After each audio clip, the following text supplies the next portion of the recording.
Hey guys, welcome back to my channel. Today I want to share with you some books, some interesting books, different kind of books than what I'm used to, that I'm planning to read in the month of October for the spooky season. I picked up some horror books. Now, horror is a genre that I generally do not read, but I read a book, The Cursed Among Us.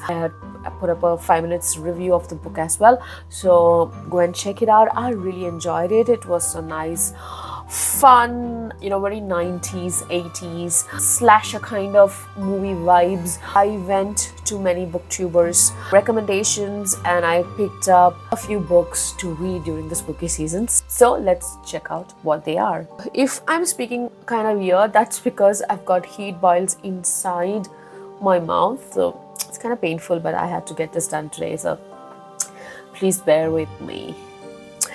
I'm not drunk. So the first book that I want to show you is a book by an author that I have recently, in the last 2 or 3 years, have come to really admire and enjoy, and that is Agatha Christie. And I want to read this book, which is A Haunting in Venice by Agatha Christie. It says published as Halloween Party. So I think there are 2 titles for this book, maybe. That's what it means, but I like the cover.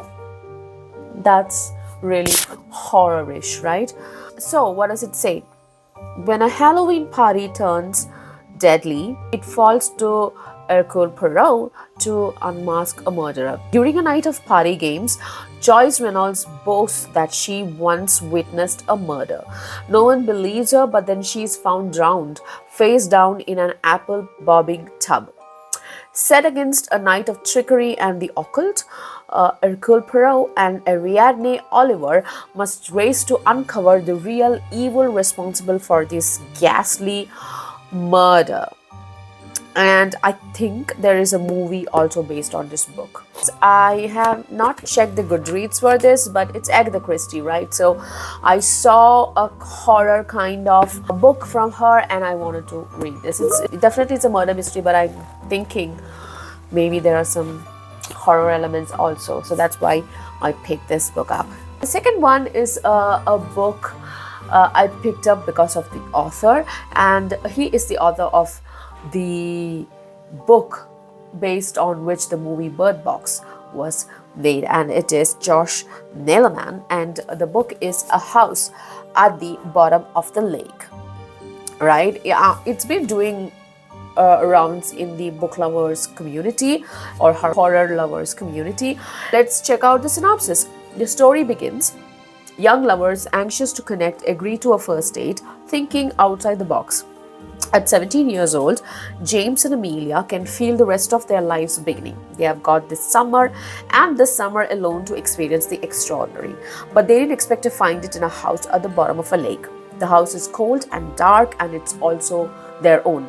Caution be damned, until being carefree becomes dangerous. For the teens must decide, swim deeper into the house, all the while falling deeper in love, or return to the surface. Whatever they do, they will never be able to turn their backs on what they discovered together and what they learned. Just because a house is empty doesn't mean nobody's home. So, it looks like somebody is there haunting the house at the bottom of the lake.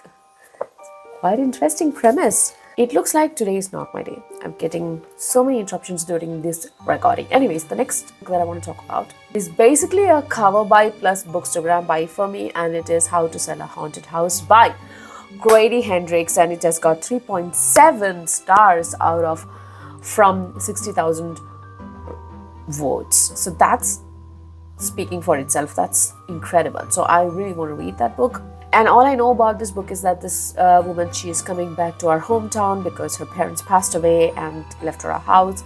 But she has to face her younger brother, whom she has, not met for a long time, and she doesn't want to. She's not in good terms with him, and they have to figure out a way how to sell this house because this house is haunted. That's all I know about this book. Because of the ratings and the reviews that I found on Goodreads, I'm quite excited to get to this one. Next up is a book which is a fan favorite. It's hugely popular and people really love this book. And one of my favorite booktubers, Leslie from The Naughty Narrative, she recommends this book a lot, and that is Aharasa Chainsaw by Stephen Graham Jones. Now, I've been wanting to read a Stephen Graham Jones book from such a long time, but this is the first time I got an opportunity, and I'm really looking forward to reading this.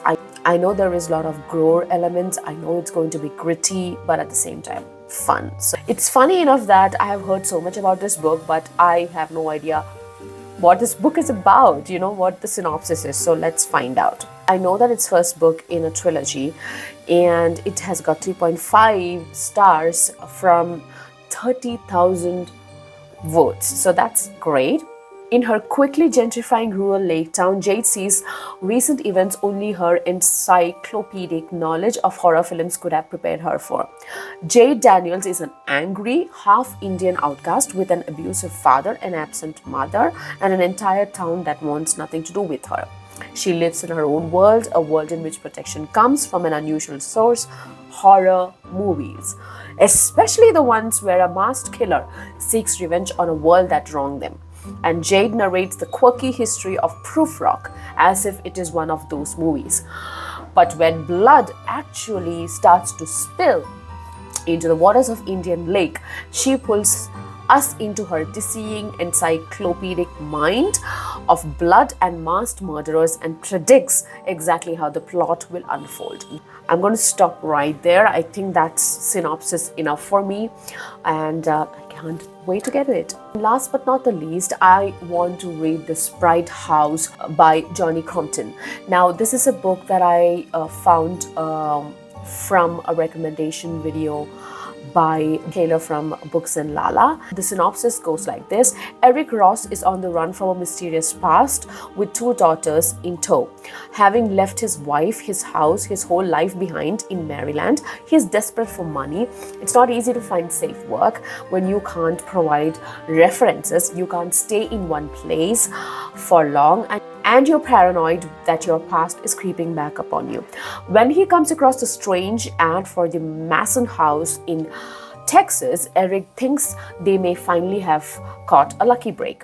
The Mason property, notorious for being one of the most haunted places in Texas, needs a caretaker of sorts. The owner is looking for proof of paranormal activity. All they need is to stay in the house and keep a detailed record of everything that happens there, provided the house's horrors don't drive them all mad like the caretakers before them. Again, I'm going to stop right there because I don't want to get too much story from the synopsis itself. I'm going to read the book, right? I really love, this trope of family moving into a haunted house and all that, like, The Haunting of Hill House or Insidious and all that. So I really enjoy that. So I hope I will enjoy this one as well.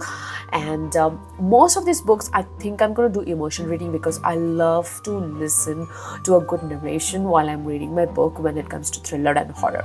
I don't know, that's the way it is with me. Those are the books that I want to read for spooky season this year. What are your choices? What horror/thrillers are there in your spooky season TBR? Let me know in the comments below. So that's today's video, guys. I hope you like this list and this video. If you did, please give it a thumbs up and subscribe, and I will see you soon in another video before you know it. Until then, keep reading.